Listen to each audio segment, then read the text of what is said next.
day, all. Welcome to the Armchair Cricket Podcast. This is a podcast not about the Armchair Cricket board game or the app, but this is a cricket podcast from an armchair critic or an armchair specialist or an armchair viewer's perspective. So, we would like to concentrate on the longer format of the game. We are fans of the longer format of the game, me and few of our guests that you will hear on this podcast. Where relevant, we would also talk about ODIs and T20s, but our main focus will be on the longer format of the game. So, what is the motivation behind this podcast? I thought to myself, recently I was speaking to a few friends and we came up with the idea that we spend a lot of our time following test cricket that happens worldwide, and maybe it is good if we were to put out our thoughts just to the world out there in general, and this way we get to learn more and we get a productive outcome of all the cricket that we follow. This is one of the motivations. And of course, the points of focus for this podcast, I am an expat, an Indian expat living in the Netherlands. Therefore, for me, I still follow Team India very passionately. So my point of focus will be India, and also the other cricket playing countries will follow. And because I live in the Netherlands, we would also highlight any Netherlands related cricket events as and when they come up. So today I have with me a close friend of mine, Giridhar.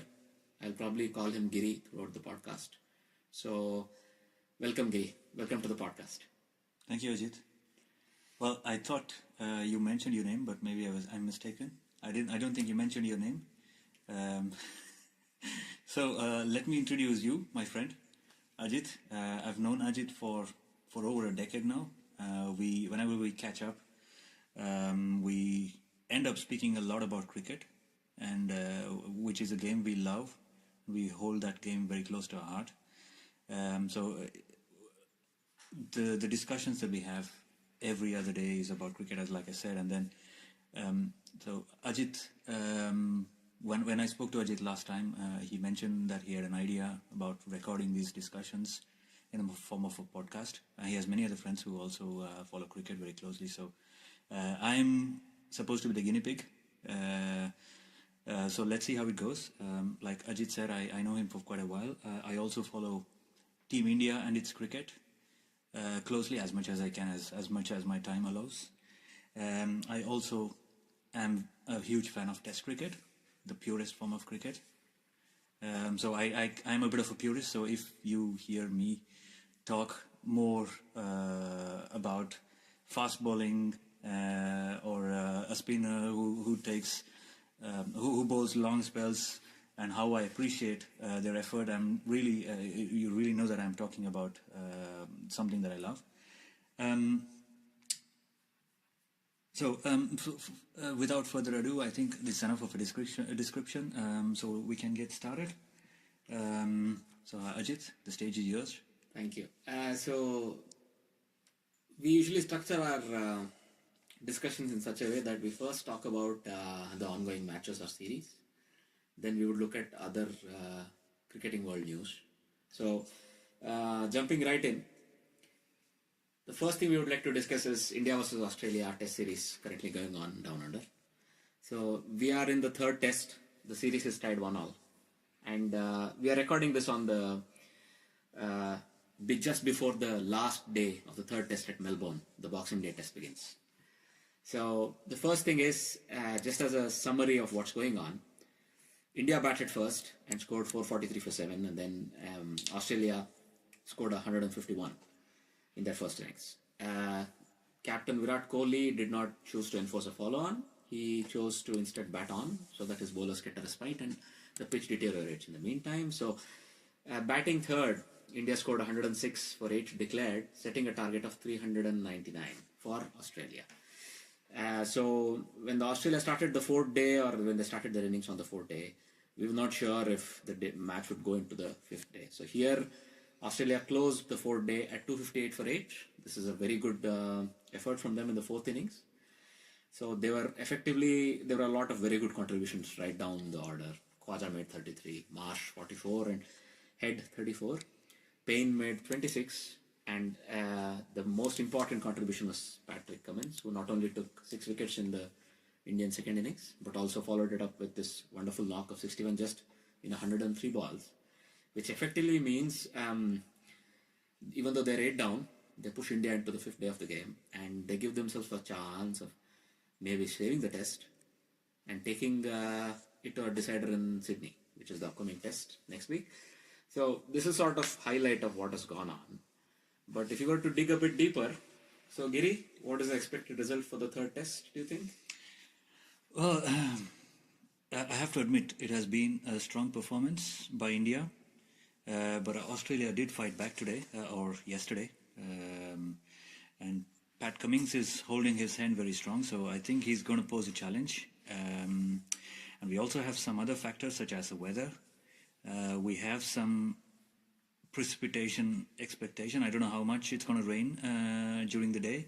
They expect that it will rain in the morning, just before the start, I guess. Considering all this, I am still inclined to believe it's India who is going to come out victorious at the end of this, at the end of the game, depending on how much time they need to bowl Australia out. However, if weather plays spoil sport, we may actually have Australia earning an a miraculous draw. It's nothing short of a miracle if they can pull this off. Well, it's happened. It's happened before. Yeah. As we will discuss in the upcoming section with New Zealand, it happened. At the first test. But they're still about 140 runs behind, so victory would be a bit far-fetched, I would say. Victory I don't see happening, but well, if they get a day's play and if they were to play a session out, that would really bring victory as well into focus. But for me, based on what you said, even though there may be some loss of time due to rain, I would expect that, look, India requires 2 good balls to wrap the test up, effectively. Yeah.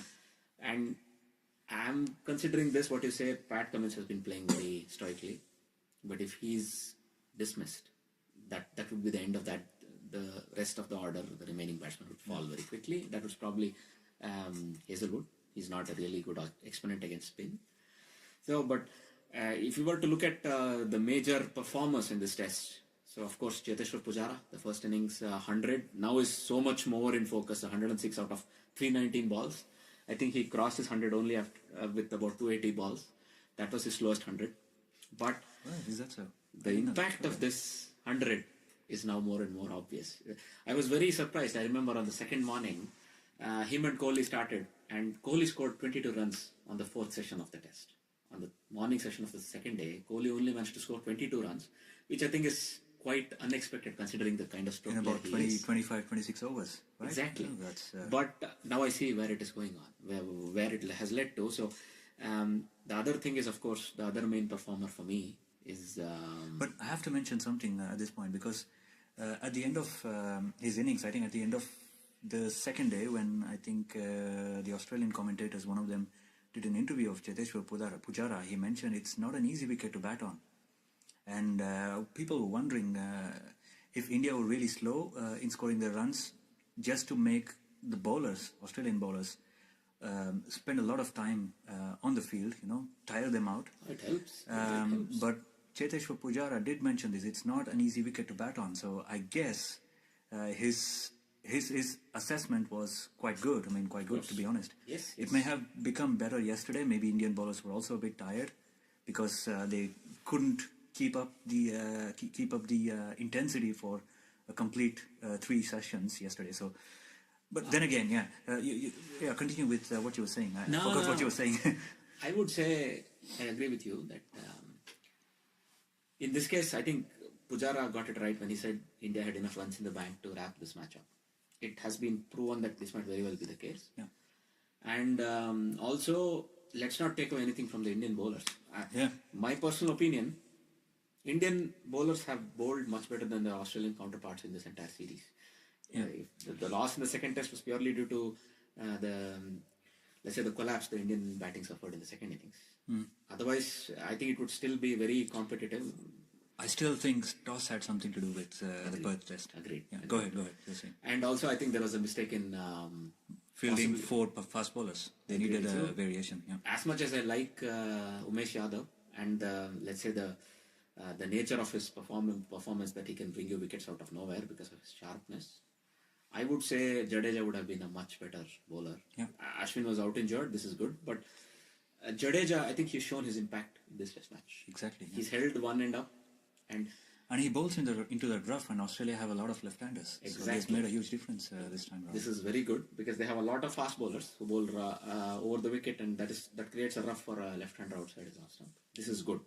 And the other thing is, he makes you play every ball. Yeah. Which is a very big thing. Normally, you don't leave a spinner, all right. But if it's a left-hander batting and if it's Ashwin bowling, if they are sure that this is a ball that's going to turn away from them because it's an off-spinner bowling, they would probably let the ball go. Unless he's bowling leg breaks, out and out. He does. But I think there is enough. He does also bowl a carom ball. But if you take 80% of his balls to be off breaks, there is a chance you can leave it because it's not going to hit the stumps. Yeah. But Jadeja is basically, he's bowling into left-handers and he makes them play every ball. This actually played into the strategy that I think Kohli had. Yeah. Also, I saw, if I were to look at it that way, a couple of dismissals were planned beautifully. Planned beautifully in such a way that I think, for example, our Aaron Finch's dismissal with Mayank Agarwal standing very close at short mid-wicket in the first innings was a gem, I think. Or second innings, sorry. It was a gem. I heard this was actually very well thought out. It was pre-planned before they even took the field. What if I tell you it was a copy? Aaron Finch was dismissed the same way in the third test against Pakistan recently. In UAE? Yes, with the bowling of the guy who's injured right now, who's not playing, who's not very fast.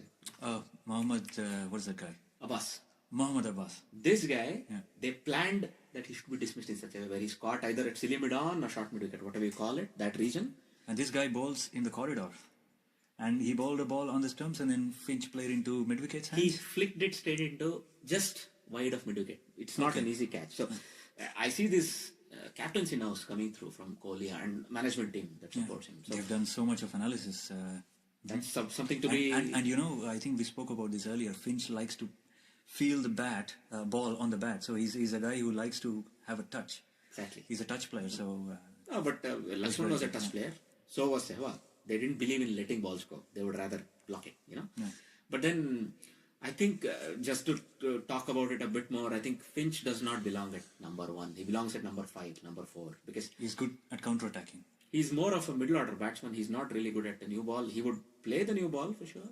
But then there comes his frailty against spin, you would think. But he's a very accomplished one-day player. And you would think he would bring that out.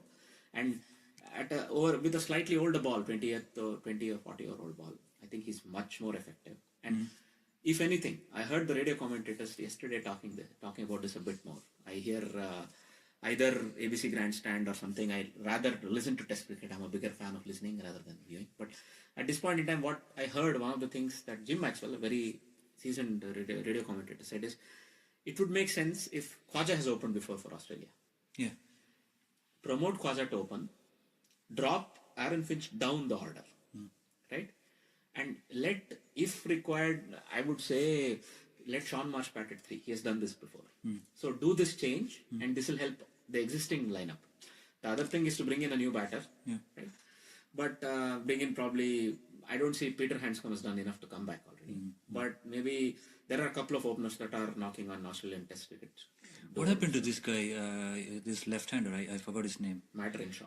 Matt Renshaw, what happened to him? I don't think he's done enough this season from what I have read a little bit. So he's one of the runners. He's one of the front runners. There's a guy called Jordan Silk, I think. So these are all people who are front runners about, sort of making... Does Darcy Short deserve a chance? He's good. He's definitely good. But I don't know if he has the, let's say, the patience to last out a spell or two. Oh, he's a bit of an impatient guy. He needs to... No, he's more of a counter-attacker. He's more of a Rishabh Pant. Ah, okay. You would play him at a role when we are closer to the new ball, second new ball in this case. I mean, I hate to say this, but I think they miss David Warner and Stephen Smith. Without a doubt. So you see what's missing in their side now. Come on, that's 1700s from Warner and 2500s from Smith. Yeah. If you take out Kohli and Pujara, what do you think will happen to the Indian cricket team? Has happened to Australia. Yeah, this is just lack of cards. But yes, lack of cards. All right. So we'll discuss a little bit more about. Smith and Bancroft seem to have said a few things. We'll go into it at a later section in the... Going forward, there are some nice on-field sledging stories that I hear you tell me today. Would you like to recount them again, please? Well, I think we've had some I don't know if you can call it real sledging. I think it was more of a banter. That would be the right word. Yeah, because I think the kind of sledging you would have expected to have seen with Warner around, I think it would have been much more. It would have been much more controversial. Warner in his bull mode. So Reverend Warner, yeah. He's not reverend. Reverend is when he's quiet. So the bull mode is when he's attacking actively. Yeah. So go on. So the bull mode is not available. So I think the best they can do right now is have Tim Payne say a few words here and there. I think we had some nice, interesting stories coming up throughout this series.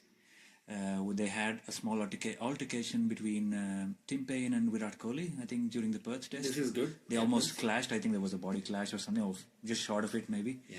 And then Tim Payne talking to Virat Kohli and the umpire warning him. I think it was really nothing. That's really, good. That's good. Yeah, it was okay. But in this test match, I think when Rishabh Pant came on to bat, was it during the second innings? I believe so, yeah. No, it was in the second innings, yes. Yeah, so when he came over to bat during the second innings with, I think, India 5 down. Yeah. So when he walked in, Tim Payne had a few words of encouragement for Rishabh Pant, reminding him that Dhoni was to take over his place in the ODI side in the upcoming series against Australia and New Zealand, the ODI series which comes up early next year.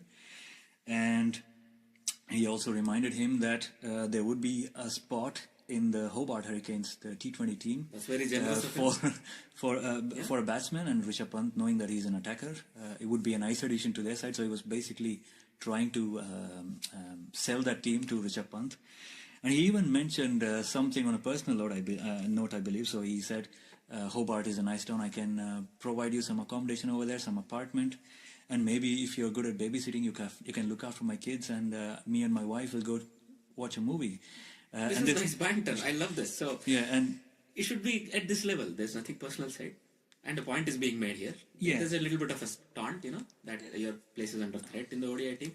Look, this is wonderful. This is what I would like to see. Yeah, and then you know what happened in the same over? I think 2 or 3 balls later, Rishabh Pant tried to hit him over the top of long off, and he almost holed out. So it almost worked on Rishabh Pant. So it was. This is a classic thing. An Australian wicketkeeper bantering with the opposition batsman. And by the way, every keeper talks. And this is, I think, a job description. You have to talk. At the end of the day, I have played, while playing in our Netherlands leagues, I have seen my keeper being asked to shut up. I have had to ask keepers to kindly keep quiet, sort of things. But also, Healy was the past master at this. He used to be able to have a chat with Boone or Waugh, Mark Waugh or Steve Waugh or Mark Taylor, anybody who's at slip or short mid-wicket or silly mid-on, they used to talk about So there's this very famous anecdote in the 80s, late 80s, if I'm not wrong, in the 89 Ashes or something like this, when Mike Gatting was quite rampant and they had to find a way to shut him up. So there is this, I think it might even be early 90s because Vaughan was bowling. And then Vaughan, I think the story goes like this, it's sort of paraphrased. So Healy tells Vaughan, Mike Gatting is also, let's say he's a very substantial person, substantially built person. So the joke goes, Healy shouts to Vaughan, let me put a Mars bar on the good length. And then this guy is tempted to go after it. And he may give us his wicket. To which Gatting replies, you have Boone at short, silly short. He might beat me up to it. He might beat me to it. This is the story. So this is fantastic. So, I mean, this has to be there. This is a part of the game. And it's very much a part of the Australian game. So this is very culturally how they play the cricket. Do you know this conversation between Shane Warne and Edo Brandes? Do you remember that guy? Yes. You remember that? Yes. The biscuit conversation. I think we should leave it out of it, but that's excellent. That's excellent. No, but that was, I think, more on the personal side. So we shouldn't have that. Was it McGrath? It's okay. It's give me a biscuit and a glass of milk. Yeah. Exactly. That's McGrath. That was more personal, I think. We don't have such banter. McGrath has a history of talking personally to batsmen and their, let's say, proclivities and habits. So there's another side to this story now because Australia came back to bat during the second innings, and when Tim Payne walked in, I think Rishabh Pant was waiting. Yeah, he was waiting for his moment. And when Tim Payne arrived, he he didn't actually talk to Tim Payne directly. He talked to one of the fielders, Mayank Agarwal. I think he was fielding a silly point or short leg, one of those places. Cool. He told Mayank Agarwal, he actually tried to explain the definition of a temporary captain. Indeed. Yeah, so he just told Mayank Agarwal, hey, Mayank, do you know what is the meaning of a temporary captain? Here we have one who is playing amongst us. Look, there is no such thing as a temporary captain. But I'm happy to see this is a cerebral sort of a comeback. Yeah. Nothing below the waist or nothing about his ancestry or nothing like Monkey Gate, for example. Any of those silly things. So I like this, and well, it's fine. I'm sure everybody around Tim Payne is not pointing that to him. Yeah. That he's keeping the seat warm until either Steve Smith comes back or whatever. But look, there is no such thing as a temporary captain. If you've led your side through one match, you are a captain of the side. You're an ex-captain later. Yeah. There is no such thing as a temporary captain, but that's good. Okay. But what I like, you're right, that they adopted the right approach. Maybe there was some, maybe the umpire tried to admonish them, but that's something we might not take into consideration in this conversation. Yeah. I think Sunil Gavaskar fought back, you said earlier. Yeah, I think so. I mean, so Sunil Gavaskar said it's okay as long as they keep it civil. This is how it should be, and use no unparliamentary words and nothing about your background or character of your family. But I think nobody has crossed the line yet. That's the whole point. I mean, look, the imaginary line that the Aussies draw for themselves. Lines would have been crossed. But as long as when fast bowlers are bowling, these things happen. I've been told a few nice things by fast bowlers in the Netherlands leagues that happen. So you leave it, because at the end they asked me would I want a whiskey or a beer. So that's all it was. So that's how it should be. So that's very nice. These stories keep the cricket very realistic, and that's how it should be. Yeah. And okay, the last point I would like to make here is Kerry O'Keefe and his very nice comment. Yeah, I mean, this is again something we shouldn't be talking about because it takes the highlight, takes the spotlight away from the game because we've had such a nice test series, very hard fought, good spirit everywhere. But I think a commentator says a few things which are Jalandhar not Railway on, Canteen. Jalandhar Railway Canteen Club or some such thing. So a 300 is a 300, and if you score it on your backyard, a 300 is worth a 300. Yeah, and we are talking about Mayank Agarwal here. Indeed. Who has a triple century on his name. That's the point. That's the point. So this guy says it's Jalandhar Railway Canteen Club or whatever. So look, and I like Ravi Shastri's comeback. He says when you open a cafe, let him come smell the coffee there or whatever. And he's going to decide which one is better, right? So some such. And of course, there's also this. I think he ended up saying one more thing. Who would name their kid Cheteshwar Jadeja? Because those were tough names for him, but that's okay. But do you know how his name is spelled? His last name? Kerry O'Keefe. Yeah. O'Keefe. Yeah. That's O''K''E''F''E.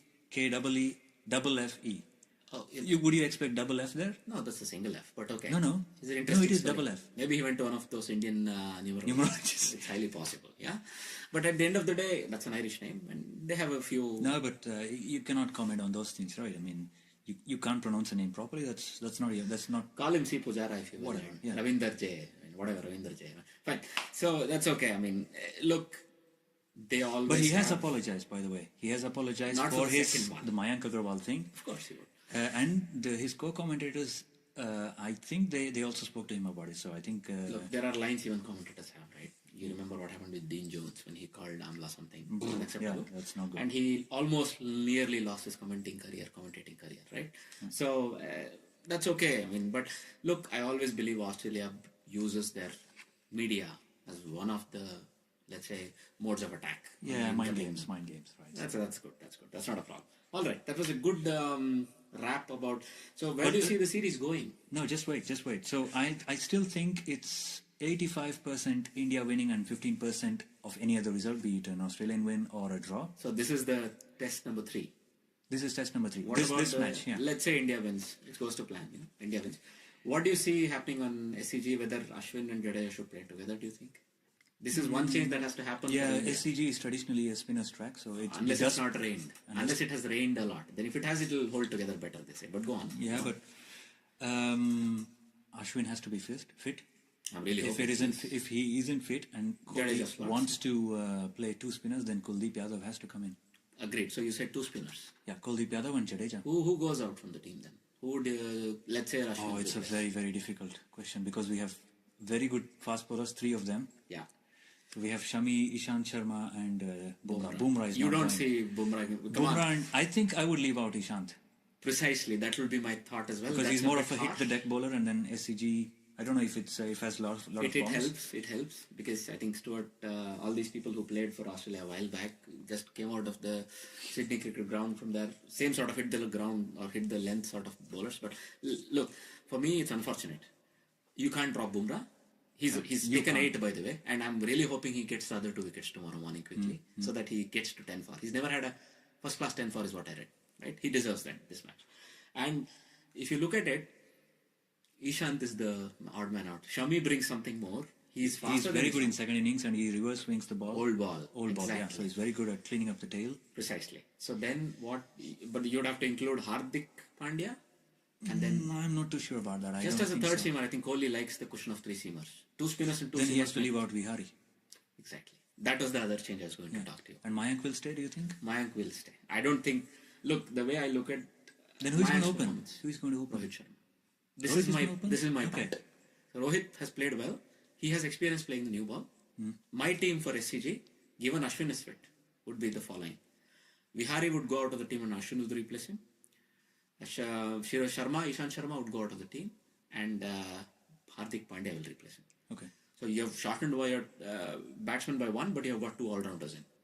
Your batting lineup is Pandya short. and Ashwin, of course, is Yeah? no mug with a bat. No, of course not.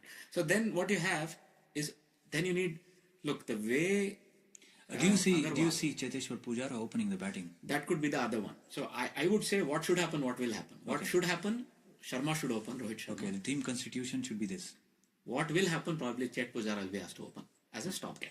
Yeah. Of course, Vihari was already a stopgap, right? Yeah. And he has not been able to do much, unfortunate. Will they give another chance to Rahul? Rahul, unfortunately, I think has now fallen behind the pecking order of Agarwal. Given this test match, here and now. So you think Agarwal replaced Rahul and Yes. not Murli Vijay? Tomorrow, if Murli Vijay is on a 1-test lease, that's how I look at it. He's 35 plus, and when he's coming back, I think he was lucky he got 2 tests, because I'm a bit harsh here, but at 35 plus, you have to literally play every series by series or match by match. So, given that, I expected he will at least hit a 50, or he's very good in second innings, by the way, Vijay.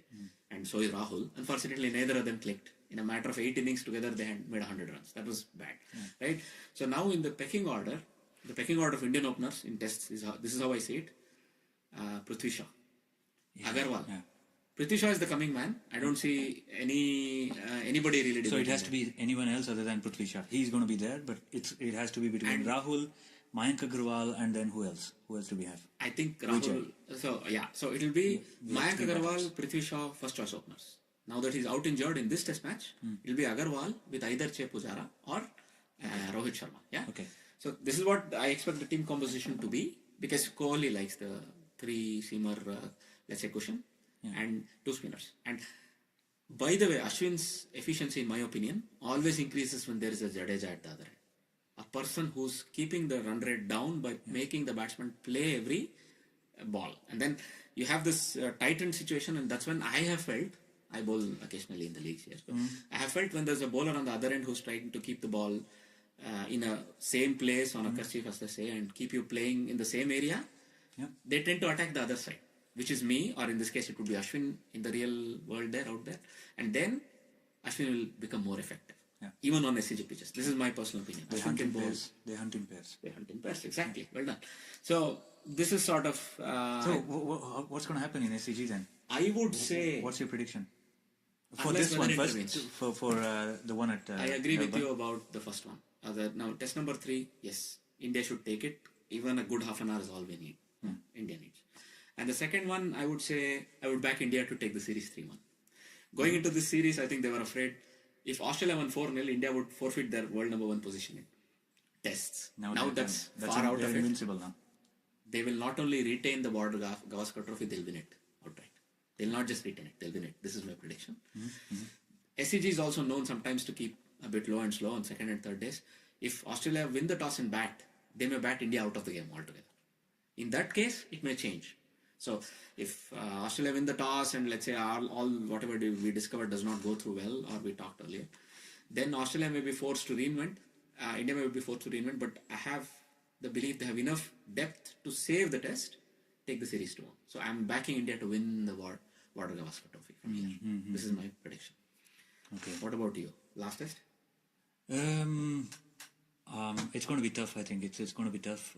I would like to see India win 3-1, but I think there is a chance that it can be a draw.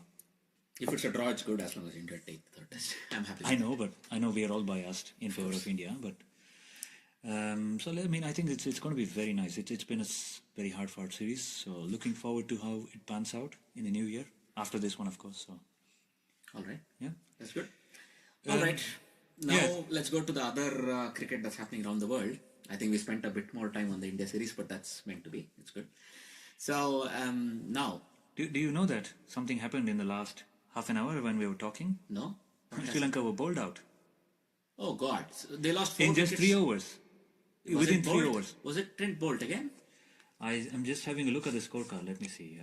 I think the last 3 wickets were between, I think, Wagner and Trent Bolt. That guy is good. He brings Wagner this has a 4-4 and Trent Bolt has 3-4.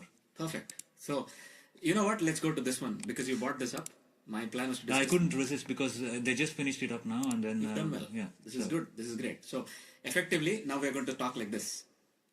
New Zealand took the Test series 1-0, 2 Test series. First test was excellent test of character from Sri Lankan team.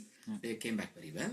Unfortunately, in the second test, the bowling order of New Zealand proved to be too strong, let's say, right? So, if I were to look at the scorecards, so indeed, in the next morning, they've just been bowled out. And what I see bothers me here is that Angelo Matthews did not come out to bat. Yeah, I think I saw he has been sent for another round of scans for his hamstring. That's a pity. This guy is always breaking down everywhere. He's just like one of those French cars. Yeah, it's unfortunate. I agree. He should be more German. But, at least when it comes to cars. But, I think they used him as a stopgap seamer because he bowls this 120 kps. I think that's the problem, yeah. That could be an issue. We saw him bowl. He was bowling well, but... From what I remember, he used to suffer back and side spasms when he used to bowl more. But this is hamstring. This is something hamstring. It's a recurring thing. It's a very. Is it because of the push-ups he did when he scored that century? I hope you don't use any hamstrings while doing push-ups or hamstrings, but he might not have been hamstrung. Really poor chap. He's a very talented guy, but we would like to see him play a lot more. But look, one of the real world-class players left in that team. It's been depleted since with retirements and other things Sangha going and on. Mahila, yeah. And Muralidharan, of course. But look, they still have a legacy that they need to be very careful here. They lost 3-0 to England, given that they are always so strong at home. It was more or less the same lineup that beat Australia 3. But I think England had a very strong team. They played well. You should not take anything away from England, but this is very unfortunate. That Moeen Ali is the premier spinner now. Well, he would always call himself the second. He likes. No, but you look at his record now. He's now become a bowling all-rounder. He's always been that, but then he's become more effective. That's good. It's just like Nathan Lyon, for example. Maturity. I think spinners come into their own in their early 30s or late 20s. Isn't he in his early 30s? Yeah. But coming back to Sri Lanka, of course, they did play well. So Chandimal had a 50. Also, Kusal Mendes. I think that was a turning point for me. Yeah. Mendes' dismissal. Yeah. It was a brain fade. Was it? Oh. Yes, it was a fantastic catch. So what happened is this. This is where I would like to talk a little bit about Wagner's utility in this team. When you go to a place like a subcontinent, let's take that. This is a guy who will bowl short, non-stop at you. He has 2 bounces an over, but 4 balls an over will be at your body. I like that attitude, and he barks a lot. He talks a lot between balls, very aggressive. He's a pit bull. He's a pit bull of their team. Yeah. I really love that because look what. So this is what he did. I remember that 2 overs or something leading into Mendes' dismissal, he kept bowling short at him, pushing him back all the time, and he kept this on a constant barrage sort of a way. And then finally, when the first ball that was even near length, Mendes lashed really out. Short. It was really short. And by the way, that catch was taken by Matt Henry. You wouldn't believe it if I were to tell you. This guy is a fast bowler. Yeah, I know. It was a fantastic catch. It was as good as by any slip fielder anywhere. And well, Saudi is one of the slip fielders as well. That guy is excellent in the slips. He already took at least 2 really good catches this test match. Saudi fields in the slips? Yes, Doesn't he get a respite for bowling so many overs? He likes it apparently. So some people like to switch off between overs, right? Fast bowler especially. This guy wants to be in the slips because his hands are so big and his skill is so good. One of the catches he took was like you could compare it to Ponting diving across, taking anything from the second chip or drive it or any of those greats, slip greats. It was as good as all that. So, but this victory, it was set on the back of the twin centuries by Latham and then very Nichols. Contrasting, I'll say. So Latham took 574 minutes and 370 balls to score his 176. And this was in the second innings. Exactly. This is the third innings of the game, and the second innings. So they already had a handy lead, right? They had a 70-run lead almost. But then what I like is they ground Sri Lanka down. They did not care about declaring too early. They took it to the last day, and they took it. They took it into the fourth and the fifth day. It was only the third day, of course. So they had a lot of time, and they took it. And they made sure Sri Lankan bowlers bowled in excess of 150 overs in the third innings. And of course, Tom Latham, 370 balls for his 176. Strike rate of less than 50. This is fantastic. This is classic test cricket. I really liked what he did also in the first test. If you remember, he scored a big double 100, 265. It was excellent. He carried his bat in spite of scoring 265. That's like fantastic. Is he like Graham Smith? No. With only 2 or 3 shots? Yes. You could say, I think he cut his game down to become that. I think he's an attacker. He's more effective. Okay. So he's decided to bring his game in focus by only playing the shots that are safest for him. Graham Smith is a class apart, by the way. If you can do this over 120 tests, 110 tests, that's when you're Graham Smith. And remember this, they used to always say, at least South African commentators used to say, you can bet your house on Graham Smith on the fourth innings. On the fourth innings? Yes, that's his mental, let's say, fortitude used to come through. Until he broke his hand a couple of times or something like this. But he was very strong mentally. He was very strong. Mentally very strong. He destroyed, I think, 3 England captains, one after the other. Every time South Africa told England captain resigned or something. That's crazy. But yes, this guy could become the next Graham Smith. He has it in him. Yeah. And limited in his stroke play, or the next Alistair Cook. Let's not leave Also future captain? Yes. But I don't know how old he is. He's a few years junior to Ken Williamson, if I'm not wrong. He still has... I think at some point of time, Kane Williamson is going to tire. He's going to tire down. He may just be the senior statesman, Exactly. just like what Ross Taylor is now. Yeah. Just walk out.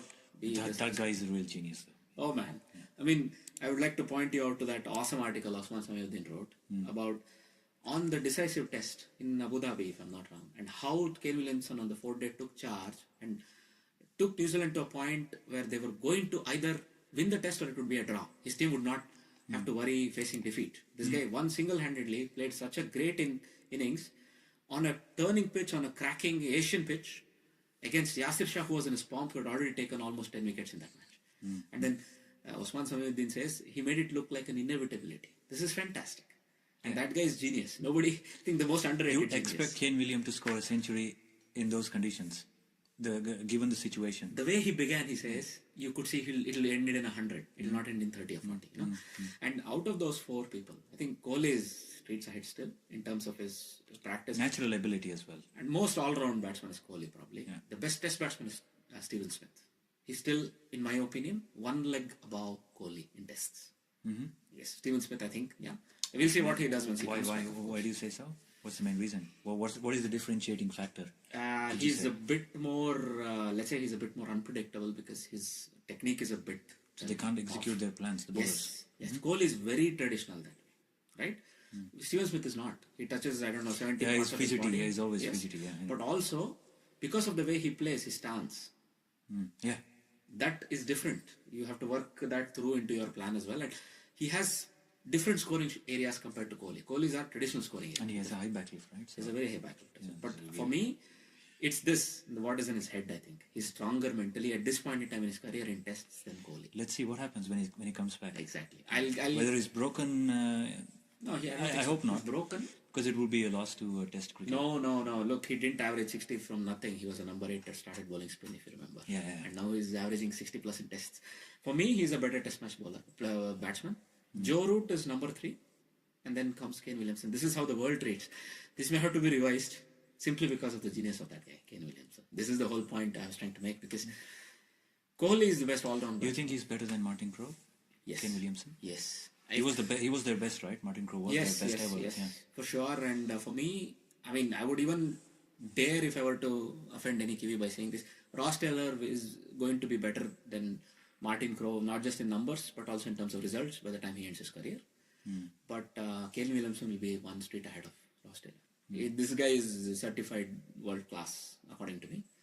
And with their new ball bowling attack, I think Tim Southee and Trent Boult are probably the best new ball bowling attack. Even better than Anderson and Broad in their own conditions. I would say, I mean, if I don't know what is the world the world body's planning when it comes to touring, but if the Future Tours program were to ever allow New Zealand to play in England earlier in the year, earlier May, June, this would be a mouth-watering test series. Exactly. Yeah. Or vice versa, England were to play in New Zealand. I have to point out a few things in this game, though, in this match. This Sri Lanka had a super mammoth total of 660, a target. Nominal. It's not going to be chased. Yeah. So it was never going to happen anyway. So all they could do was they had to bet out the 5 days and then see if they could muster something out of it. Literally. Yeah, basically, that's going to be very tough against swinging ball and all these conditions. I think there was also a differentiating factor between Sri Lanka and New Zealand in the first innings. Team Southee scored a quick fire 50. 68 or something. 60 odd. Yeah. And it was more like a T20 innings. And then I think that really set things up very nicely for New Zealand. Otherwise, they were looking down the barrel. They had lost so many wickets. Yes. And we were watching this live. You remember? They lost all those initial wickets like a pack of cards. And I think Taylor was the only one who could offer some resistance. And then Watling and Southee, they propelled their innings.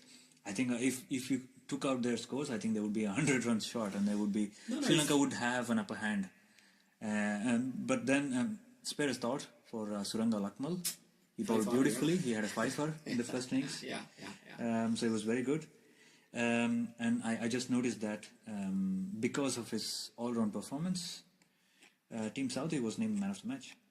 That's good. That's great. So because he had a good 50 in the first innings, and then he took 2 wickets in the second innings. And how many wickets did he take in the first innings? So 5 wickets. 5 wickets and a 50. So they had twin centurions, but they still chose. I'm always in favor of bowlers, to see bowlers being awarded man of the match. Especially fast bowlers. Of course. So as things stand, I mean, look, you're absolutely right. If Tim Southee would not have, even if Tim Southee had scored a 20 there, and New Zealand would have ended up with 120, I don't think New Zealand would have been able to bowl Sri Lanka out for 104. Of course, that was Boult magic, like 6 wickets under 15 balls, and 4 runs conceded. That was pure magic. It was good. It was not great. It was as you call a brain fade or a panic in the dressing room. Yeah, I think they were not equipped to play that. They were not equipped mentally. They were there. I think it was just brain fade that happened over 15 minutes. They say there's a test match truism, right? Yeah, it happens to a bunch of players, not one or two. No. That's called a brain fade. So, in test match there's this truism that you can lose test match in a session, you can never win it in a session. That is a typical example how they lost the test match in a session, and in this case, the series, unfortunately. But yeah, that was a very good. I think if I were to just visit the first match a little bit, I think Angelo Matthews and Mendes had done this exact same thing in the first test match. Yeah. He had blocked. I think Mendes' dismissal in the second test match might have been the turning point. Otherwise, him and Chandimal looked like they had booked in for bed and breakfast, as they say, or as Mr. Bancroft would say. And who says that? Boycott.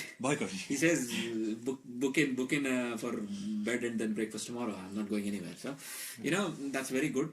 Unfortunate that Chandimal played 228 deliveries for his 56 runs. He was not able to score. He's a counter attacker. He's a free scorer, but he held his natural game. Yes, they deserved the kudos. If only they had survived that one. If the catch would have been dropped by Matt Henry or any such thing, I think they would be still batting Sri Lanka. Now I'm disappointed to hear they're wrapped up within 5 overs this morning. 3 overs. Third over, they were gone. That's unfortunate. So, but that means I think, let's say, to wrap up the series, I think New Zealand are the deserved winners. They have been the front runners. The series is done, right? So yes, it's a 2-test match series, and I think they deserve to win this. I think New Zealand are on the up. You saw they beat Pakistan at home, Abu Dhabi in the UAE, and now they're winning at home, at their own home. This is fantastic. And I'm hoping India gets to tour a bit more of New Zealand. I think they don't do enough of test matches in New Zealand. I think they should go there. They're playing when was the last time India toured New Zealand? I can't remember.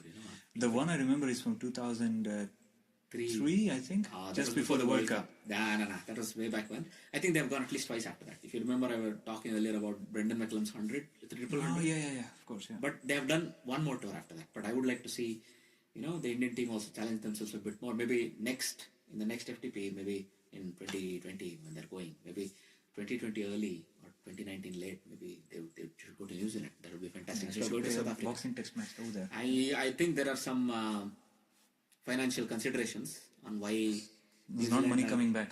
Yeah.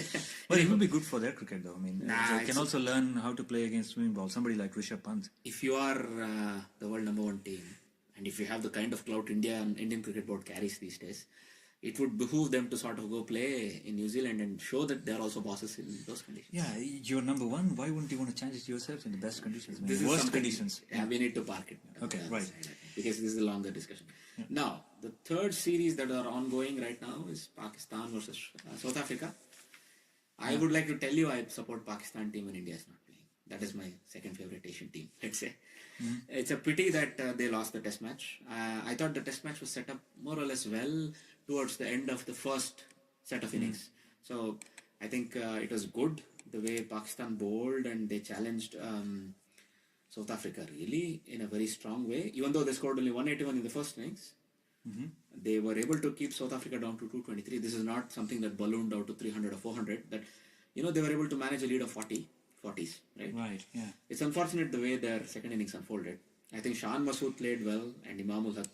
They set up let's say, they were 2 for 101. That's a reasonable comeback. You're 60 for 1 effectively. Yeah. 60 for 1 or 55 for 1. From there, you would have expected the more experienced trio of Azhar Ali, Asad Shafiq and Sarfraz. But you saw how Azhar Ali was dismissed? No, I It didn't. was the most horrible shot. What I happened? think it was. What happened? He was trying to pull a ball which was way outside off stump, and then I think he got it on the splice or didn't make went good up. connection. Yeah, Good God. It was not a good shot. I mean, It is Duane Oliver, I say. Olivier. Yeah, he was quite quick. Huh? He rushes you. I mean, Exactly. Because he just skids off the surface. I don't think he expected him to bowl that quick. Or So the he was ball caught, came yeah, faster. he didn't make good contact and he was caught in at mid-on. I think it was a good catch by Rabada, but I remember him getting dismissed. That could very well be the turning point. Yeah, because it was a very stupid shot. I have to admit it. He had to let that go because he was outside. Look, it's off stump. Centurion. You have to expect the ball to be quick off the pitch. It's Centurion. It's not But Guzman-Wala. It's somebody not, of his Huda. pedigree, I would expect him to let that ball go. Leaving balls initially. You don't have to feel every ball on your bat. I think he's under a bit of fire from his own teammates because look, in the first innings he scored 36 of 69. He took 100 minutes over it. Azhar Ali for me plays the same role as Che Pujara does. Very essential, I think. You should absorb the pressure. You're number 3 or number 4. It's fine. Not every number 4 can be a Tendulkar or Javed Miandad or whomever, right? Or Don Bradman. So it's okay that you take your time and you absorb the pressure. In this team, his role as a sponge who can absorb pressure is more valued for me than as a person who scores or agenda setter. I would leave that to the Asad Shafiqs or the Babar Azams who are following him. And if you really need to do something, I would still back this guy Shan Masood. I know he's been given quite a few runs in the team, but I would back him. Anyway, coming back here, But he played well during second innings. he played well. Nobody supported him. A bunch of 30s there. A 30 from Azhar Ali, a 30 from Asad Shafiq, and a bunch of 20s or 30s from Babar Azam and Sarfraz Ahmad. And the target would have been 250. Yes, exactly. That is exactly what. And this was a low-scoring game. I think nobody scored more than 200 runs. Or is that so? No, I think South Africa scored 223 in their Yes. first innings. But this was a low-scoring game. Exactly. That another 100 runs. This is where we, I think, missed the bus. You have to understand this is not going to be. Nobody's going to score 300 or 400 on this pitch. Even if you were to give a 200-run target, the way Mohammad Amir and Shaheen Shah Afridi opened on the last day's morning, fantastic. The first half an hour I couldn't take my eyes off the cricket, or I couldn't take my ears off the commentary. I was listening it on radio. It was so good, and I think they made a couple of mistakes there. I think Amla was dropped by Fakhar Zaman. That could have been very costly, and unfortunately, that decision of Azhar Ali's catch got overturned. I think that was a bit harsh on them because for me, a combination of these two would have made it 30 for 3. Yeah. Chasing 150 with Amir and Shaheen Shah breathing down your neck and Whose Yasir catch Shah was to it? follow. Was it Elgar or was it Amla? The catch that was dropped by Or considered dropped? yeah Or ruled dropped by the third umpire? was Elgar. Elgar, okay. Amla was dropped separately with Fakhar Zaman. Okay. These two were and that was a tough catch. But it And would both answer of it. them made 50s. So. And there, that 100+ run partnership killed the match. I was so hopeful that Pakistan are going to. No, but I don't understand this. I mean, we have to talk about this because it was an on-field decision. A soft signal was out. Agreed. And they couldn't find enough evidence to overturn that decision. Yet, the third umpire ruled it not out. How can this be? That was weird because, look, it can happen sometimes that when you're taking the catch, especially if your fingers are splitting apart, a part of the ball may touch the ground. In this case, I don't think it touched the ground, it touched the grass. So what is the ground really? Is it the grass? Is it the ground, the hard ground? What is the ground? So in this case, I would think, given that you could clearly see his fingers were underneath the ball, even though a part of the ball may have touched the ground, it was not like he was not in control of the ball. Because his fingers split apart, part of the ball touched the ground. That was a bit harsh on them. I would have continued to have ruled that out. Yeah, because it really hurts the bowling team. I think you have to favor the bowler in this case. Nah, I mean, look, it's still a batsman's game for a reason because 10 good balls it can be bowled in any stretch of time. I agree on all that, but given that how important this particular decision could have proved, it could have been a match turning point. Yeah. So anyway, what about this? I heard that the coach of Pakistan, South Gave African, them a dressing down. an Australian South African at this point. Australian South African. Yes, he's an Australian Who is the citizen. coach of Pakistan Read, cricket, yes. But he's local for all practical purposes. So he seemed to have given proper dressing down to the Pakistani middle order. I think that's well deserved, you say? I think the senior players, like we said, they should have done better. I would park Babar Azam out of it because I think he did well in the first test. Asad Shafiq and Sarfraz Ahmad, in my I think Sarfraz Ahmad has to own up. Yeah, He didn't do a good job as a captain. I think he is under a lot of pressure because they had a horrible series in UAE. So they lost a series against New Zealand, of all countries. I mean, they didn't expect New Zealand to win, and then they did it. So New Zealand had not played a test in almost and 9. I think Sarfraz Ahmad even mentioned in one of his interviews that he's willing to stand down if the team requires him to. Who is the alternative? I don't. Other than giving it back to Azhar Ali, Who didn't want it in the first place? yeah, of course. And I think he was a bit miffed. There is a bit of other things going on. I think he was a bit miffed that they took the one-day captaincy away from him. That's a different story. Yeah, Asad Shafiq, I don't know if you need a cool head. You need some guy with good stuff between his ears. No, I think Azhar Ali is that guy. Unfortunately, I think his chances come and gone. I don't know how much. Is it another case of Yunus Khan? Oh God, Yunus Khan, let's not go there. No, okay. He's too much history and he's a proper Pathan, a proper red-blooded Pathan. So that'll take an episode all by itself. That's a good point. We should talk about this someday. When there's no test match cricket going on, Yunus Khan is something I would love to talk about. He's a very fascinating character, a good reflection of what that part of the world is all about. We'll go into it Another day. Okay, so coming back for to me, Azhar Ali, yeah.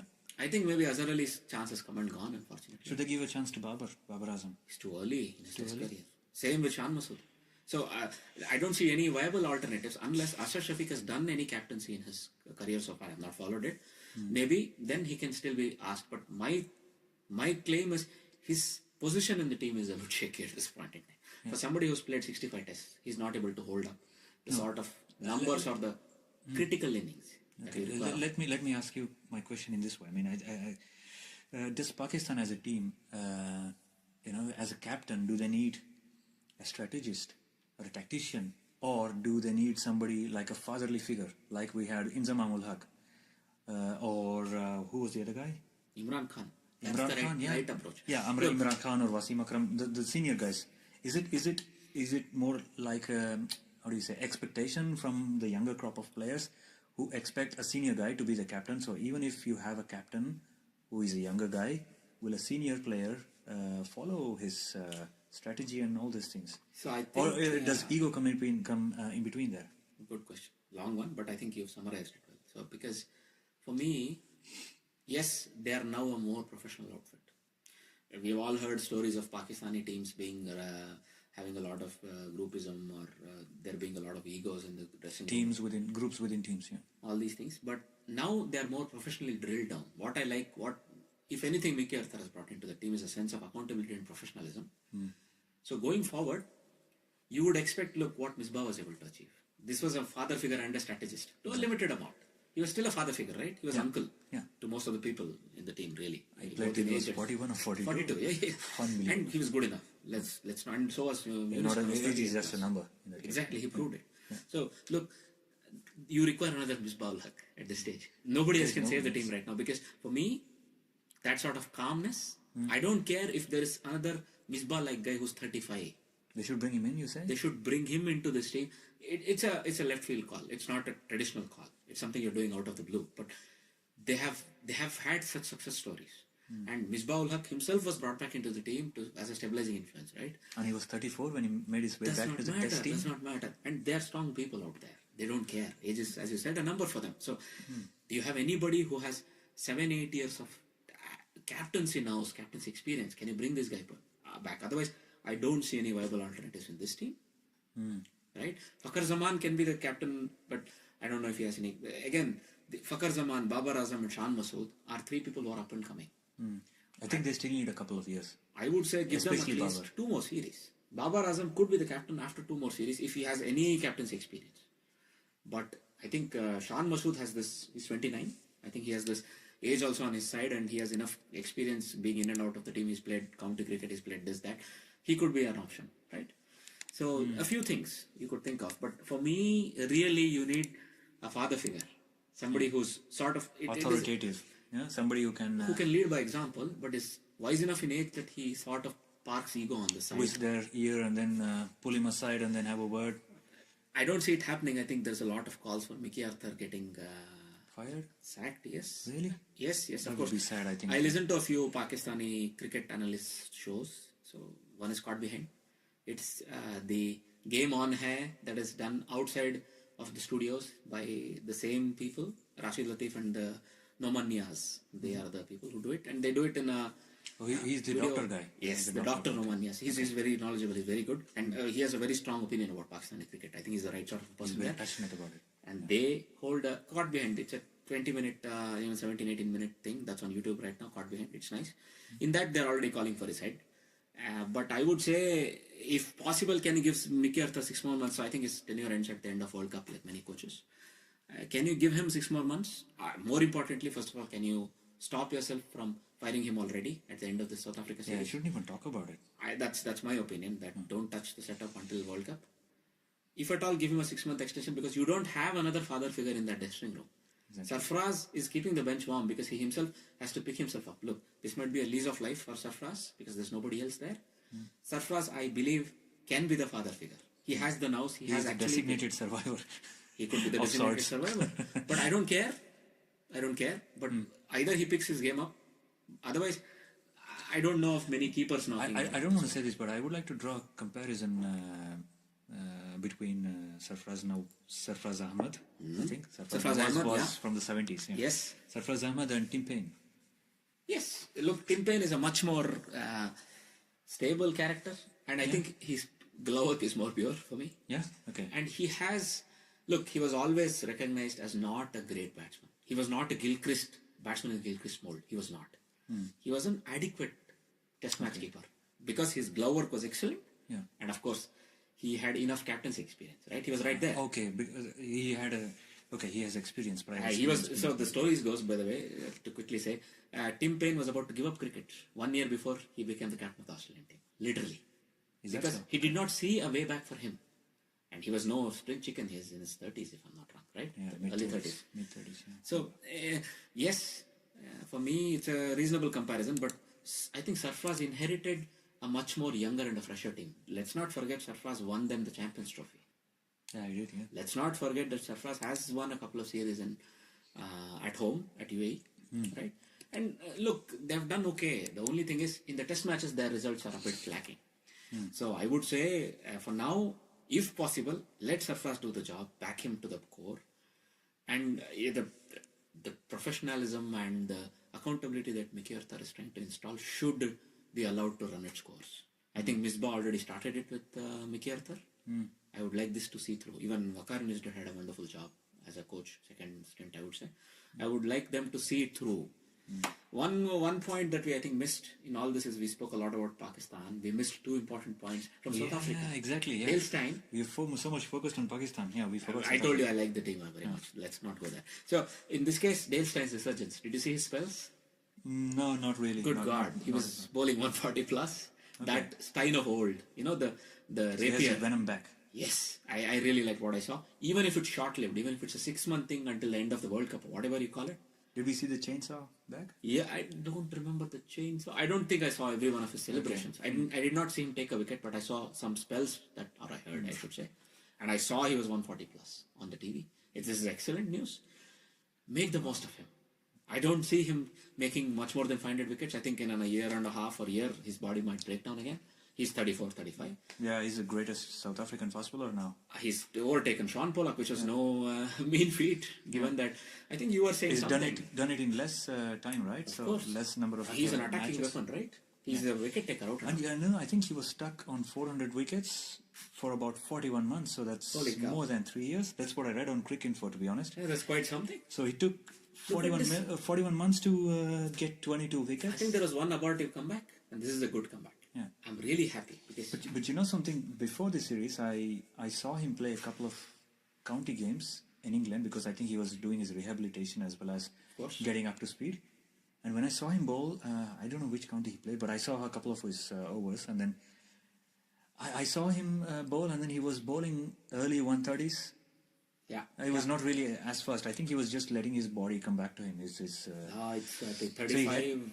He knows his body best. Look, he's I think also a very outdoors person. He's a hunter and all that. So. But I'm really surprised that he was bowling at mid 140s again. 141, 142. That's good enough. Right? Look, with that guy, it's the venom he brings, right? It's not the pace. Even if he's 130 on the speed gun, that attacking character and that intensity. It's not just. It's also about grooming the younger generation of fast bowlers like Rabada and Duan Olivier and also Ngidi. Yeah. Ngidi, yes. For me, that guy has to come into the team at some point in time. He has to come into the picture. He will, Ngidi. Yeah.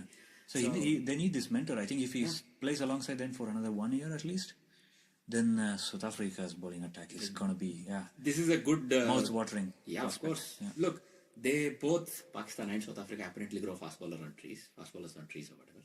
But South Africa have lost a few. Marchandra Delanga and all those people who went away with Kolpak deals.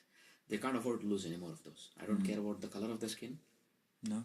They need to learn from guys like Steyn. Or Morne Markle took an early retirement because of that, right? Another guy walked off, I forget his name. So, they can't lose any more. Kyle Abbott, exactly. Yeah. So look, he just walked away because he couldn't get into the team because of these color politics or whatever you call it. I don't care about any of those things. Look, they have their quota system with a vision in mind. I would respect that at all costs. But these people, whoever they are, irrespective of their colors, need to see Steyn in action and need to see what he brings to the team. Even if it's 5 tests over a year or 6 tests over a year, if you have to rest him over in a 3-test series, even 10 overs per day, fine. Rest him over the 3rd test of the series, which the series is decided. Do that. I think Faf du Plessis has this. I think the vision. He's clearly, apparently, I saw an article a while back. I don't want to go away too far away from the discussion point, but he himself has mapped his own career out, and this has been conveyed to the conveyor of selectors. Faf. He says after 2019 World Cup, I don't know how many tests I'll play. This is only 33, 34, but he's very clear. He has this foresight, right? And he's already sort of, let's say, anointed somebody who can take over, probably Dean Elgar, but we'll talk about that later. But I don't see him getting into one day side. No, as a test match. Okay, so sorry, we're talking about test cricket. In the one day it'll be Quinton de Kock. I think he's going to be the next guy, but we'll leave that. So at the end of the day, I think he has that foresight to make sure Steyn is used in a very judicious way, given that maybe he has 10 tests or 20 tests left in that body, to get him to get maximum wickets and get that exposure to as many people in that bowling squad as possible.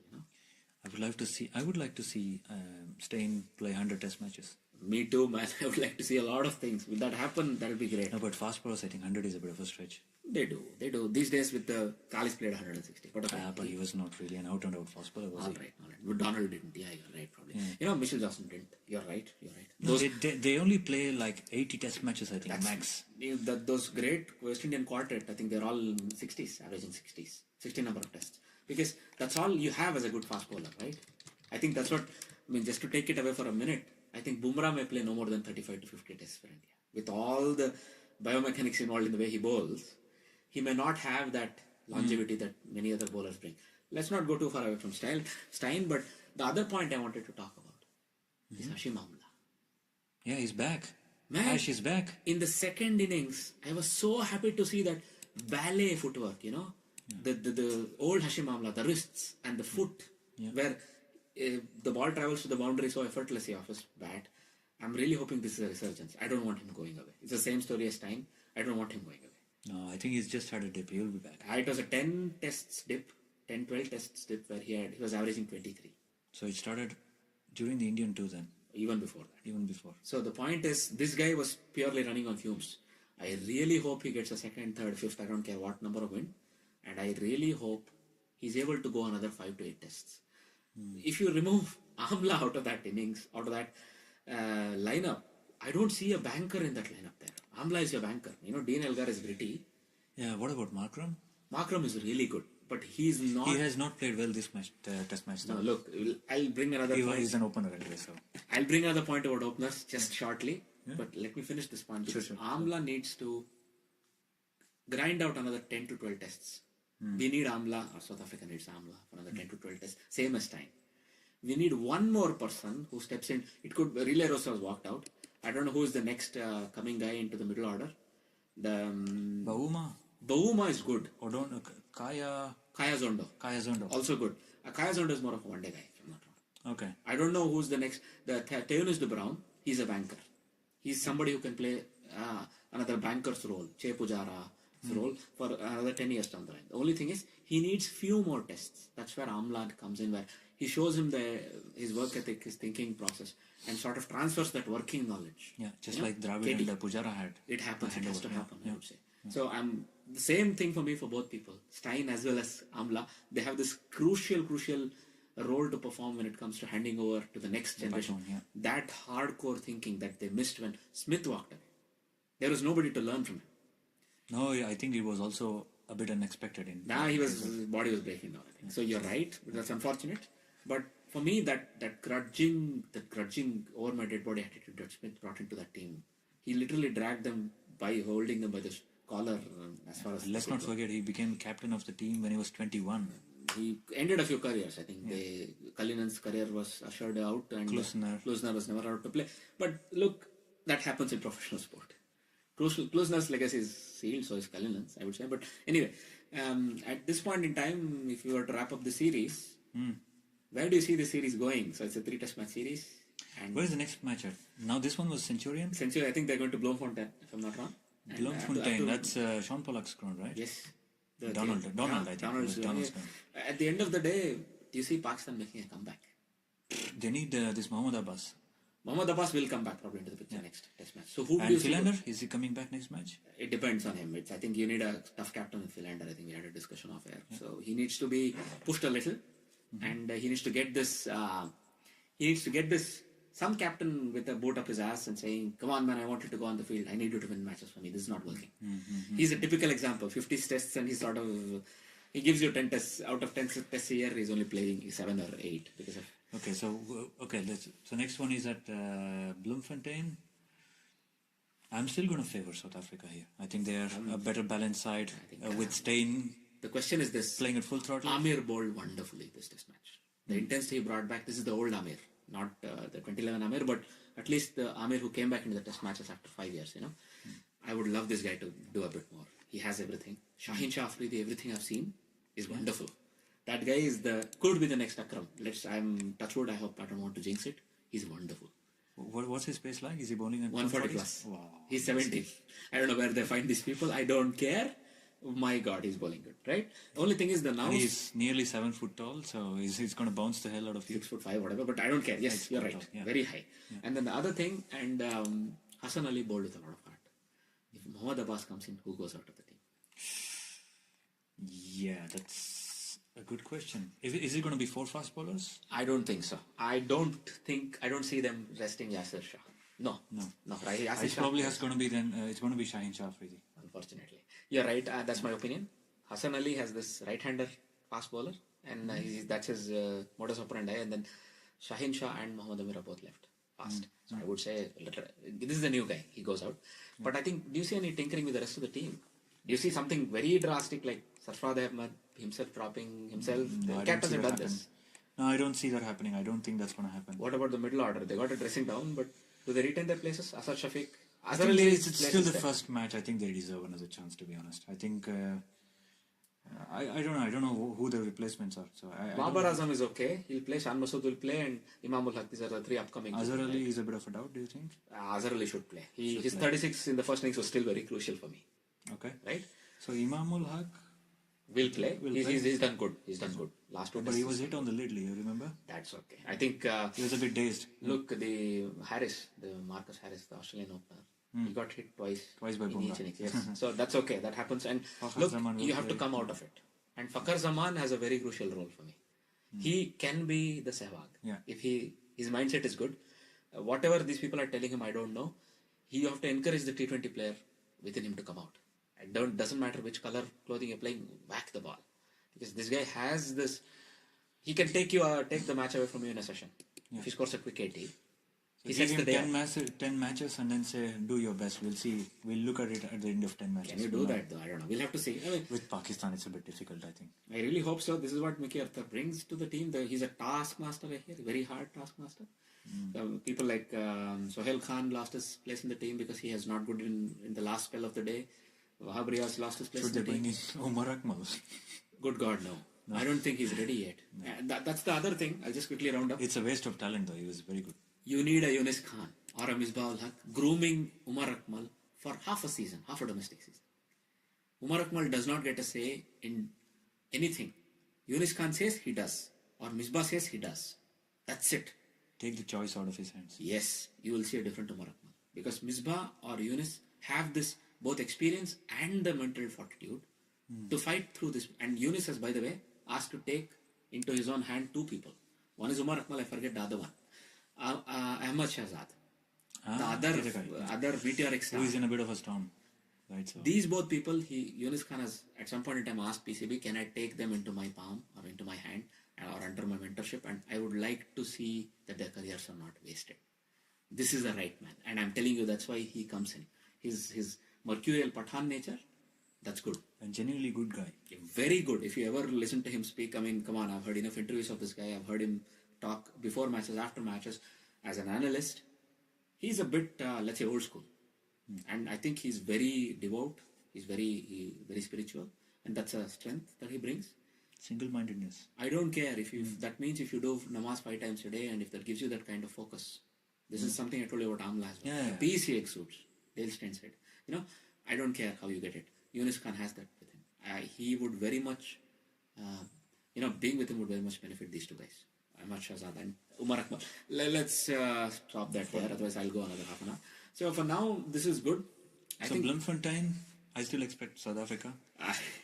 I think the series, frankly, I would say, I see Pakistan struggling to avoid a whitewash. It's a bit early to commit to this. I'm going to commit to it. The third one is at Joburg? If I'm not wrong, yes. Okay. They have a reputation. Yes, it's a from Mamba. What happened, Remember what happened with India? Exactly. The third test. Oh God. Yeah. So earlier this year. So let's see. I'm going to say India lost that series in one session in the first test match. Yeah. Otherwise, it could have been India's series. But they bounced back well in the third one. It was a dead rubber. I don't care. Yeah. I'm hoping Pakistan will do the same thing. Otherwise, it's going to be 3-0. Yeah. So that's my prediction. What about you? Touch upon other topics? Of course. So some of the other things we would like to talk. I think we have a long talk session today. So maybe we'll skip a couple of them. We'll go very briefly over a couple. So one thing is, first of all, Alistair Cook has been knighted. So congrats to, he's been created a Knight of the Realm. Deserved? Completely. The 5th highest test run scorer, the highest for England. And I think as a captain, he's done enough. As a player, he's brought a lot of quality to that team. And from their perspective, look, on the day he retired, Tendulkar was made Bharat Ratna. If Tendulkar deserves this from Indian perspective, so does Alistair Cook from his own countries. The adulation and the respect he has earned is well deserved. This is my personal opinion. And he never, I think he was always away from the limelight. He's a farmer guy. He goes hunting in his free time. He goes, sits on a tractor. And this is no joke. After his marriage, him and his wife rode on a tractor back home from the church. Instead of a car. This is how cool and how old school he is. And I love that. And those salt of the earth guys, if I can use those terms, they deserve the credit. They should deserve the recognition. And it's very much, I read that he's the second cricketer after Botham, or since Botham, to be knighted. I think Botham was knighted for his services to charity. This guy purely deserves it on merit. Only the second guy ever? British cricketer? British guy, no. What about W.G. Grace? I don't know. I think he was very much anti-establishment. He would never have been knighted in his life. No. Yeah. So but we can go into history another day, but since Botham, this is the second guy, and he deserves it. Yeah, right? Truly. This is the other thing is we would like to offer condolences to Andrew Strauss and his family. We hear that his wife Ruth Strauss has passed away. Yeah. It's very unfortunate, very young age of 46, lung cancer. 2 young children. This is very, very sad to hear. Yeah, we do remember that he stepped down from his position at the England Cricket Board, England Welsh Cricket Board, to take some time out to spend time. Well deserved if he were able to spend that 1 year with his wife. Yeah. It's very and I also read that she passed away in Australia, where her parents are. Could be, yes. So it kind of offered him some solace that... he met her while playing in Australia. He was an upcoming actress, if I'm not wrong, and he was somebody on the fringes of the team. Yeah, what I read about her in his autobiography, he credits her for being... It's a sad day for him and his family, so... Our prayers and our thoughts are with them. Yeah. Okay, just a couple of quick things. One is, I think this is something we can store for another day. We'll keep it quick today. What do you think about the selection of the Indian team, women's team coach, and the selection process thereof? I think Pawar was fired after a little bit of internal politics. I think Diana Adolji openly spoke out that she was not happy. She is one of the COA, the team of COA appointed by the Supreme Court to run BCCI. I think she openly spoke about that. Yeah, I think the main issue here was that they didn't take any opinion or advice from COA before appointing the coach. Is that really necessary? Is this not... Well, okay. It does come under the jurisdiction of the COA because they run their day-to-day affairs. But nothing against W.E. Raman. I think he may well be a deserved... No, this is what I read. Yeah. The incumbent W.E. Raman has been chosen well. Yeah. I think she had a few points where, one, they were not consulted very much. That's okay. See, look, there is a autocratic structure or whatever, a structure that runs this organization. Bureaucratic was the word I was looking for, not autocratic. Well, it might have been a Freudian slip. Let's leave it at that. That's all right. Yeah. But it might have been... Their input were probably not required. Look, these are Diana Adolji, I don't know, or the other guy who's, I think he's a CEO guy, the other guy that's on COA. Ramchandra Guha stepped down, it's only 2 people COA now. So there... Is it Vinod Rai or somebody? Vinod Rai, exactly. He's more of an executive guy. He has, I don't know how much... He's just an administrator. I don't know if he has any background in cricket. Was you can he be a CC'd player in on the mail about all the process steps of the process. Why do you need to know how the process is carried out? I don't know if... First of all, I appreciate Diana Adolji speaking out about it in public. If it were my organization, if I was a part of a board of directors, let's say, what COA effectively represents, I would take it up internally. I would clarify and then speak, or maybe she did. It's a bit weird. So don't wash your dirty linen in public. Agreed. I think she's the second time she's doing it with Ravi Shastri's appointment. She had something to say. No, she had something to say when Ramesh Pawar was fired. And then she brought up the issue about Ravi Shastri being appointed in a non-judicial manner, whatever it was. It was not extrajudicial. It was, yeah. Possibly. Look, Kohli requested that Shastri's name be added to the list of prospective coaches. And he sort of had a word with Coach Shastri and said, look, dude, I would like you around. I like the sort of... And I see that there is some advantages to that. There's nothing wrong. Ganguly recommended Greg Chappell be brought in, or had Greg Chappell's Greg Chappell's name. Look, the Indian professionalism revolution started with that guy. He may have not rated Ganguly well, it's something else. Sometimes captains are known to bring their own. This happens everywhere. When a big CEO takes over a company, he brings his own staff, his own managerial and his own bureaucratic staff. This happens. And the captain is effectively the master of that ship, of that team. Let's face it, it's working with Virat Kohli and Ravi Shastri. Although I have opposed this, the way Kumble was... I think Kumble wanted to leave already. Indian men's cricket team is not ready for a Kumble yet. I think he himself is too strong. Kohli is no less of a person, no less of a strong person. So the clashes were a bit probably unwarranted. But I think in the end it has all worked out, so it's fine. I think as long as the cricket Indian team plays is good. Going forward, sorry to interrupt. Going forward, if the women's cricket team's coach was replaced because of an internal rife or a strife within the team, it is not good. Yeah. Harmanpreet and Mithali Raj have to patch up their differences because neither of those are bigger than the team. No. But having said that, sometimes Mithali Raj has to accept the fact that she was not in the team. This can happen. It's a captain and a coach management structure's decision, and sometimes you have to accept it. It happens. And she wasn't the captain, right? Look at how Dhoni has handled his own emission and then re-entry into the T20 squad. This is what I expect from a senior person.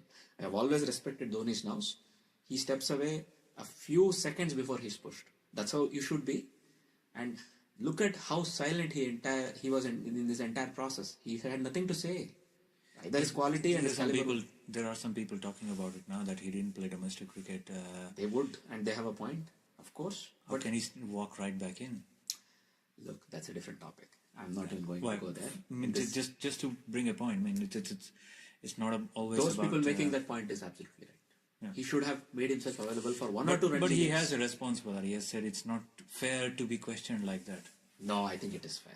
I think it is absolutely fair. But when you're not playing for the Indian cricket team, you can play for your domestic teams. Because I keep telling you this example about Amla and Steyn. Does it not apply to Dhoni? In my opinion, it does. It does, yeah. The same nows, the same work ethic and the sort of preparation you bring into your game, it has to translate to youngsters. It has to be given to youngsters. Let them see. You know, you're held on this pedestal. That's fine. But don't worry about it. Yeah. Just be there, man. Be around the squad. I mean, just play a match or two if you will. You're Dhoni, right? Yeah. So that's why I said my opinion on that is probably different. Because these people who are questioning it for the right of the Indian cricket. Be it Gavaskar or, Mahindra Amarnath, I don't know who said it. Some one of these ex-cricketers said it. And maybe more than one. And I respect them for it. Because this guy is still contacted with the Indian board. And he can be asked to play Jharkhand's matches. It's not wrong, in my opinion. Because... Shami played, eh? Shami played for... No, Shami had to play because that's the rule Kumble has been responsible for bringing in. You have to play at least one match of that format to come back into the team in the same format. This is a rule almost Kumble has implemented, right? That's good. Okay. So, God forbid what happens if Kohli is injured out. He's back. He has been a problem, right? We'll have to see how that goes. So, anyhow, going forward, coming back to Dan Idulji, I think washing the dirty linen is never a good idea. I agree with you. And that's one point. The other one is, Smith and Bancroft have come out and said a few things about how they have admitted to their culpability previously as well. But they have more said a bit about their roles in the exact, the event, the epicenter of the event. And Smith says it's his responsibility that he could not stop it. Look at the words very carefully. He is not taking full responsibility. He is not the instigator is the meaning that I read between the lines. Well, that's what he wants to say, of course. Of course, but he can't use those words. He's trying to clean up his image. Look at what Bancroft had to say. Bancroft openly says, Warner instigated this and I did it. The most curious thing in this whole saga is Warner has held his peace. What do you think about this? I don't know. I have no idea why he's been keeping quiet. I agree with this.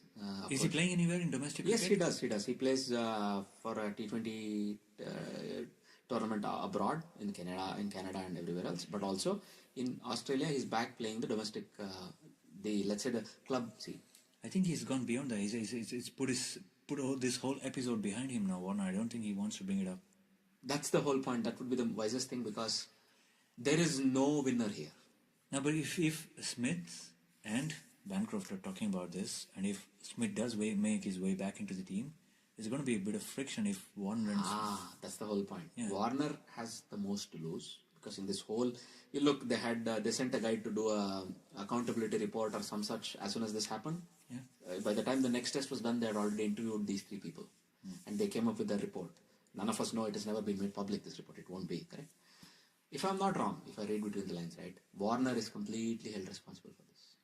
The moral or the ethical responsibility of getting this or stopping this falls with the captain and hence he is being penalized. Bancroft is penalized because he is the youngster in the team but he did not use his own common sense and say, no, I'm not going to do it. No. The main culprit here is Warner. Look, and for me, by keeping quiet, he's doing the right thing. The moment he speaks out, there are no winners because I heard a few cricketing commentators and cricketing pundits from Australia and journalists speak about it and they feared Warner may never come back into the team irrespective of what happens with Smith and Bancroft. By keeping quiet, he's sending the right sort of a message to the Australian public as well as the Australian selectors. Right. One, he's performing, he's going and playing in the club scene, which is the right thing to do. He's building back his reputation up and his scores up, right? But the right thing here is he's keeping quiet. Whoever is counseling him, maybe it's his wife. They say his wife is a big influence, stabilizing influence in his life.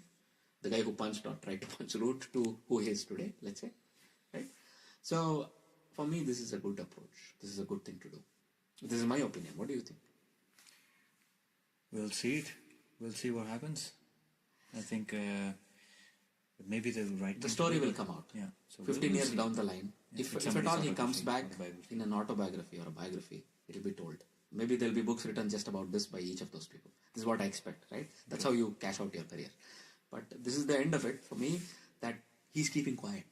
And if at all, look, I see all three of them. At least Bancroft is not a pick, automated pick. He's going to earn his way back the hard way. These two are automatic picks because of their pedigree and their experience. Correct? Yeah. Warner and Smith. For the only way that they both can get back into the team is they show there is no friction there. That's why Warner is keeping quiet. And Smith may even inherit the captaincy. Warner never will in his career. This is guaranteed, is my opinion. I'm not too sure about Smith though, but then again, we'll see. We'll have to see how Steyn goes, and Steyn is also 33, 34, what you said. Who's the next guy there in that line? Usman Khwaja is the next guy. They have two vice captains, right? They have Mitch Marsh and then... Mitch Marsh is Josh not worth Hazelwood. this position in the team. Will Australia look to appoint a fast bowler?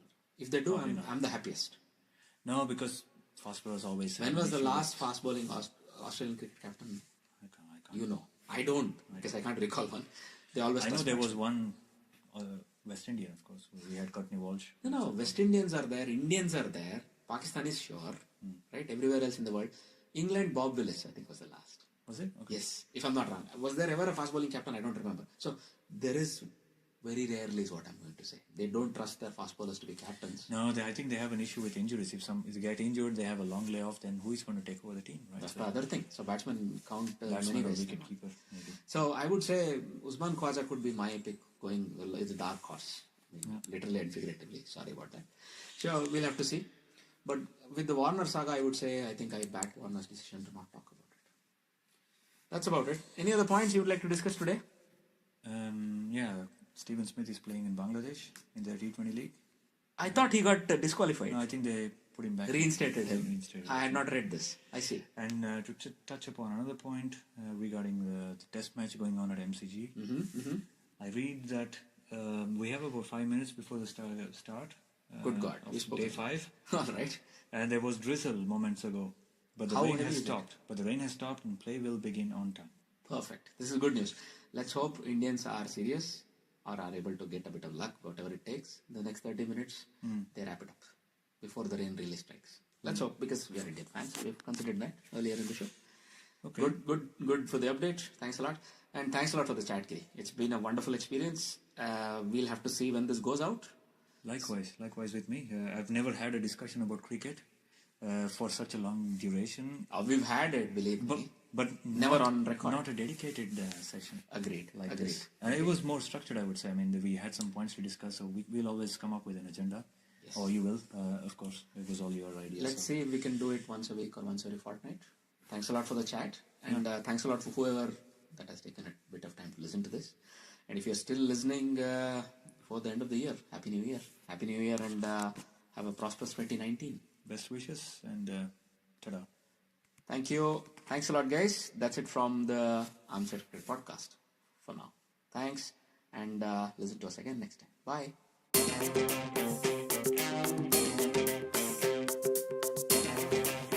You're listening to the Armchair Cricket Podcast.